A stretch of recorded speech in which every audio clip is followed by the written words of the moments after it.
Growing up, I was told when your elders are speaking, do not talk. And now I'm in boardrooms, I'm in networking events, and they're telling me if you want to be seen, if you want to be heard, you need to speak up. And now I'm a little bit confused because I'm thinking, should I be waiting for permission or should I act like I own the place? Because the inner child in me is still waiting for an elder to tell me, okay, you can now speak up.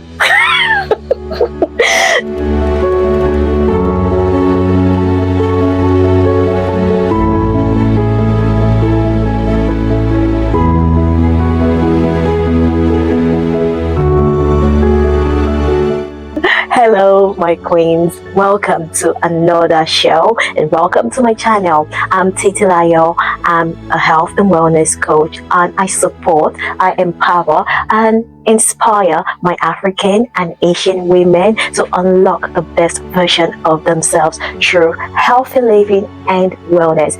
So today we are going to be speaking about an important topic that is very, very dear to me, and is about how to build confidence as a cultured woman in a modern world.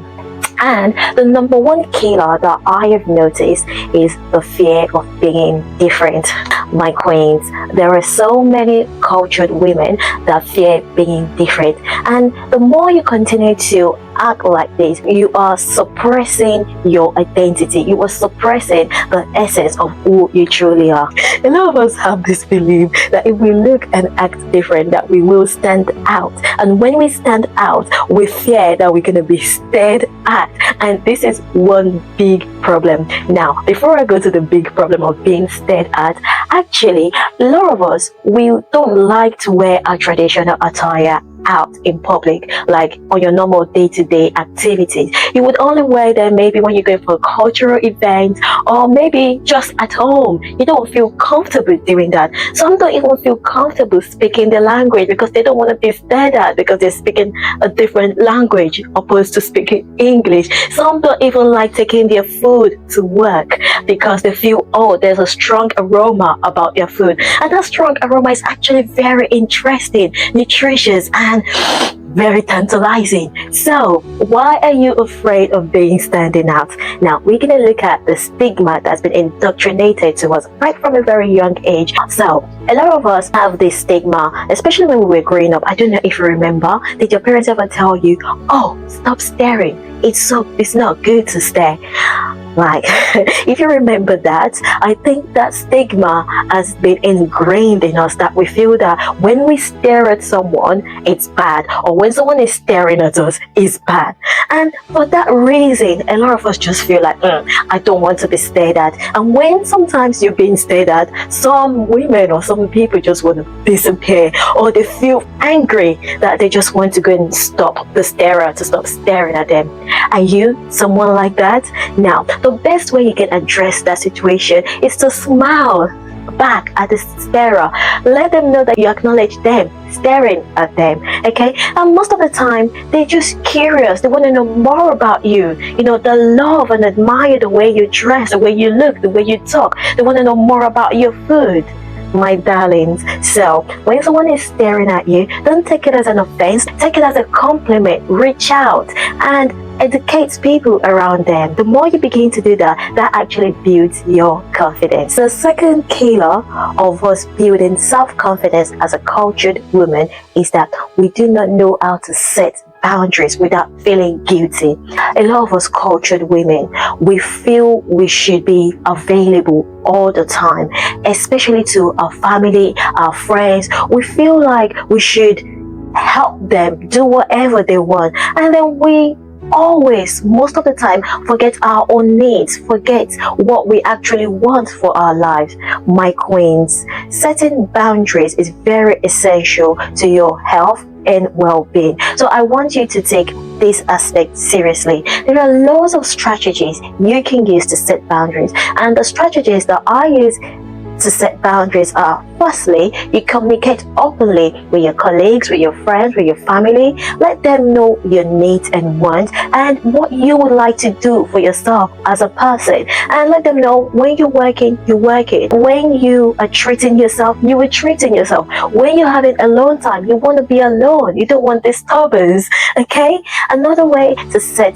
boundaries is by delegating responsibilities. Oh, my queens, you need to learn to delegate responsibilities. You need help. Let people help you. Let your children, let your husbands help you, even if it's with the chores, with the dishes, with the laundry, even if it's going on errands to the grocery stores, let people help you. So delegate responsibilities. And even if you have to motivate your children, motivate your friends, your colleagues, motivate people with money, with gifts, anything, just let people help you. The other strategy that a lot of us struggle with is that we do not know how to set a work-life boundary. Oh, my queens, you just go to work. Before you even go to work, you're thinking about work. You're working at home, and then you go to work, you're working all through, and then most of the time when you're in work, you're thinking, what am I going to cook? What am I going to eat? Who's going to take the children? Oh, my queens, you need to learn to set work-life boundaries.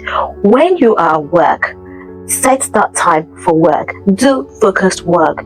Look at the time that you're going to be working in and say, okay, I'm not going to be thinking about anything else other than my work. And then once you finish working, close work away and come back home. Do the other activities that you need to do. Treat yourself. Relax. Rest. Yes. So, my queens, set work-life boundaries. If you have to schedule your time for work, rest, other activities, it's very good that you set work-life boundary. Another thing that you can do is to seek communities that support your traditions. You can seek communities that support your tradition, like my community. I have a WhatsApp group.